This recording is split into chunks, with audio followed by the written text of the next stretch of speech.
এই সড়কের পাশে অন্যায়ভাবে অবৈধভাবে যে একটি পার্ক স্থাপন করা হয়েছিল সাবেক মেয়রের সময়, এটা আমরা মনে করি জনগণের প্রচুর ভোগান্তি হয়েছে। এবং একটা রাস্তাটা কত বড় 120 ফুট রাস্তা, 120 ফুট রাস্তাটাকে তারা সংকুচিত করে একটা পার্ক নির্মাণ করেছে।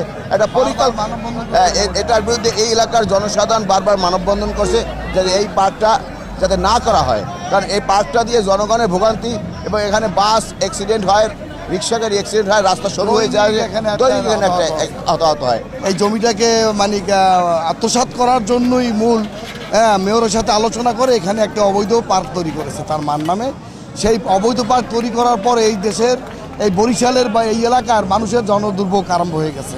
এখানে প্রতিনিয়ত সড়ক দুর্ঘটনা। আমরা চাই এই পার্ক ভাঙ্গা না, শুধু অতি বিলম্বে পার্কটা সরিয়ে এই রাস্তাকে 120 ফুট রাস্তাকে প্রশস্ত করা।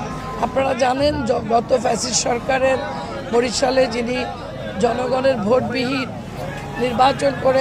নির্বাচন ছাড়া মেয়র নির্বাচিত হয়ে নিজেকে মেয়র ঘোষণা করেছিলেন, তিনি তার মায়ের নামে সম্পূর্ণ বরিশালে যেখানে একটা বড় হাইওয়ে, যে রাস্তাটা দিয়ে বরিশাল ঢাকা থেকে বাংলাদেশের বিভিন্ন জেলা থেকে বরিশাল, পটুয়াখালী, ঝালকাঠি, পিরোজপুর, বরগুনা, ভোলা এই এলাকার রাস্তাঘাটে এই বাসগুলো চলাচল করে, মানুষ চলাচল করে।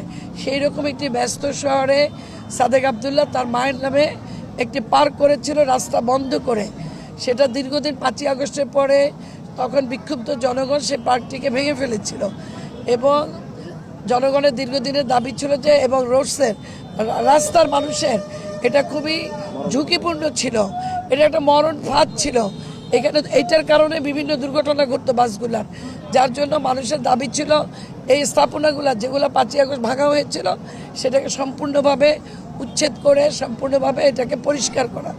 আমরা সিটি কর্পোরেশনের পক্ষ থেকে জনগণের স্বার্থে জনগণের দাবির প্রতি শ্রদ্ধা রেখে আমরা জনগণের জন্য আজকে পার্কের এই বাকি যে স্থাপনাগুলো সেগুলো আমরা ভেঙে এগুলা সরানোর চেষ্টা করছি এবং ইনশাল্লাহ আমরা এটা সম্পূর্ণ করব।